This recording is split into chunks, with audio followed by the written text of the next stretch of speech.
we have Oh, 12. very good. Pass again. Stop. What planet are we living on? Earth. Very good. Yay. Pass. Stop.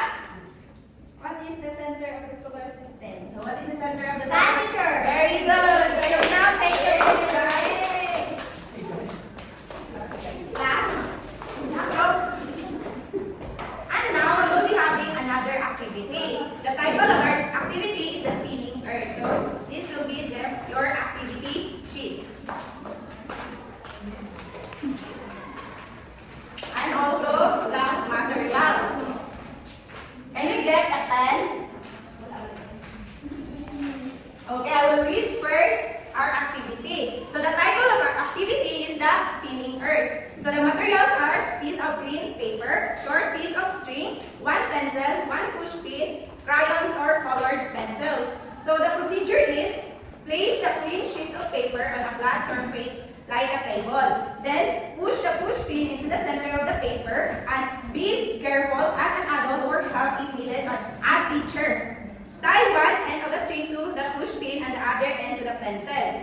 For this, pull the string tight and use the pencil to draw a big circle around the push pin. The circle you draw represents how the earth moves around the sun, and draw a yellow sun in the middle where the push pin is, and then draw the earth in the circle at different spots. And the last one, use crayons or colored pencils to show different seasons by drawing small symbols like snow for winter, sun for summer, leaves for autumn, and flowers for spring. So nasabtan na ba kay class? Yes, teacher. Okay, I will give you 10 minutes to do the activity.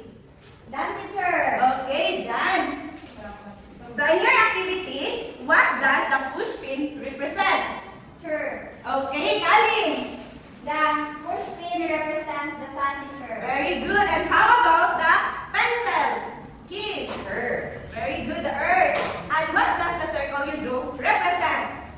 Orchid, teacher. Very good, Ila. So clap your hands. Okay. So now, ato po ang kaya nagkuhan ng tanong na ang push pin nag-represent sa sun. Then ang pencil nag-represent sa earth. Then ang gidraw ninyo na circle nag-represent sa Orbit. So what will be our topic for today? Teacher. Okay. Teacher. The movement of the sun. Okay, the movement of the sun. Teacher. Okay, Angelica. Earth, teacher. Okay, the movement of the earth. So our topic for today is all about Earth's revolution. And can you read our learning outcomes? At the end of the lesson, students should be able to describe the Earth's movement around the sun, demonstrate how the Earth revolves around the sun, appreciate the importance of the Earth's movements. So in your activity, di ba nag-circle man mo? Sa gamit o pen. So ang pag-circle ninyo ato, mo to siya gitawag og revolution. Okay, gitawag og revolution. So the Earth revolves around the sun. Can you read it one? The revolution is the movement of the earth on its orbit around the sun while it is tilted 23.5 degrees in its axis. One Earth's revolution is equivalent to 365 and 1/4 days or 1 year. Okay, very good. Thank you, class. So this is the image of how the Earth revolves around the sun. So can you? This is the Earth. Then once the Earth will revolve around its orbit, it's called revolution.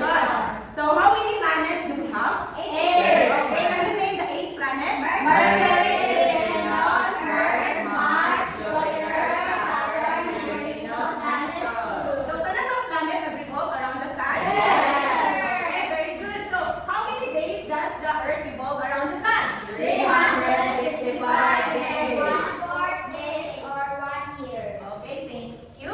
And can you guess why does the nganong ang lain-lain lugar kay na lain-lain nga kuan season? Nganong na kay lain-lain season kay kuan Because of the sun. because of the altitude. Rotation sa Earth. Rotation sa Earth. Di ba? Rotation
on the longest day of the year. In the month, this is on 21st June. Summer is usually the warmest and the sunniest time of the year. Fruit grows on trees and plants. Young animals grow bigger and stronger. So kung ang sun niya directly siya diri sa Northern Hemisphere, ang Northern Hemisphere maka-experience sila og summer. While ang Southern Hemisphere maka-experience sila og winter. Very good. So, the next paan, kay kung ang sun directly equal siya nga makakuan, ang Northern Hemisphere o Southern Hemisphere equal siya nga ang sun directly makakuan siya og autumn. Ang Northern Hemisphere maka-experience siya og autumn, ang Southern Hemisphere po maka-experience siya og spring. So, autumn starts when the day and night are the same length, again on September 21st. During autumn, the leaves change color and fall from the trees. From animals collect food before winter comes. So, at this season, ang mga mga animals mag-collect na silang foods kay para ready sa winter. Then, in the next one, if ang sun in the northern hemisphere kay ganang directly or ganang hindi ka siya ganang mapanan sa sun, and directly mapanan sa sun, ang iyang season kay winter. Ang southern kay summer. Very good. Kaya ang summer man ang southern. Very good. So ang winter begins on the shortest day of the year. In the north, this is on the 21st December. The weather is colder and in some places, there is lots of snow. Plants and trees stop growing. Some animals like bats and deer find places to hide and stay. So this is called hibernation. Very good. So kung ang diri kay equal man ang mga kwan ang sun, directly ang kwan sa sun sila shine. Unsa may kwan diri sa northern o sa southern? Spring ang sa Ubos. Kaya sa man? Spring sa taas, then ang sa Ubos? Autumn. Very good. So, ano siya na kanang opposite silang duha. Opposite, diri po, opposite po to ang northern o ang southern. Opposite lang sila of season. So, ang spring starts when the day and night are the same length on March 20. The weather gets warmer and sunnier. Trees and plants start to grow. Many animals have their babies in spring. So, did you understand? Yes, sir. Okay, so, based sa seasons, asa man diri nga season ang mas kanang dapat magtanong og mga plants? Summer. Very good. Ano summer man? Okay, so wala.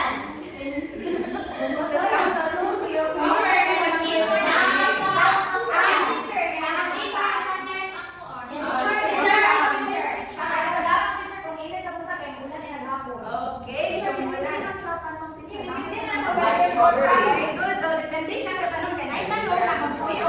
Bugnaw na may tanong na dire. So, ang makita ninyo sa picture no, nga ang plants mas mubuan siya during spring season. Kaya kung sa mga yung mga activity nga buhaton during summer. Maligo or mga harvest. Very good. How about the winter? So, gusto mo maka-experience with snow? Okay, so saan yung dream place ka na ay for season? Okay, very good. It's Santa's place, teacher. It's Santa's place. Very good. So, in Philippines, how many seasons do we have? So, what are those? Okay,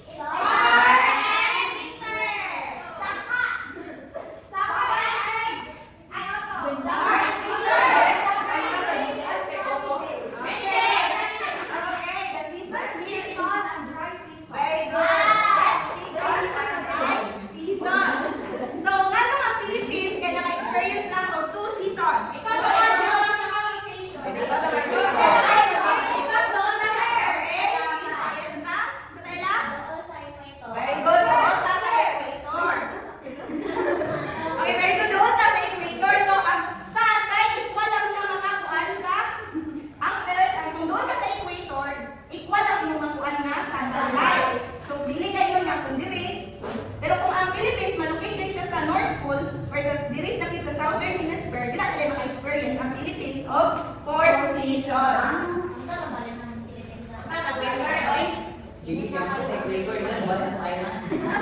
bakit mabali ang Earth, teacher? Okay, bakit mabali ang Earth?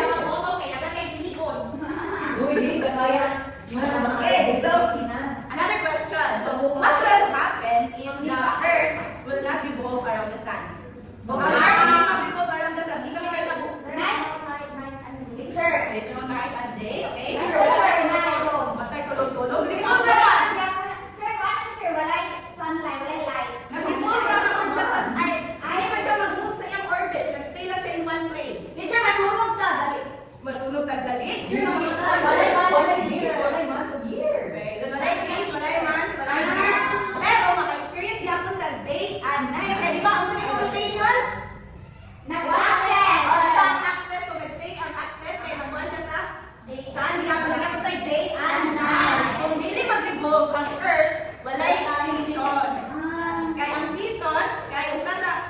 itong ano natay seasons kay tungod sa revolution of the earth. Very good.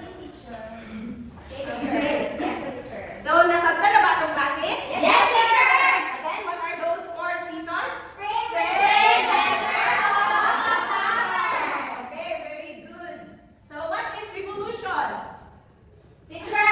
Okay, Laura. Revolution, teacher, kaya kapag sa iya, sa mukha, teacher. Ang earth ay tulog sa orbit. Okay, very good. Ayan, the orbit. Ang earth ay mo? Around the sun. Sun. So, how many days do we have in 1 year? 365 Okay, very good.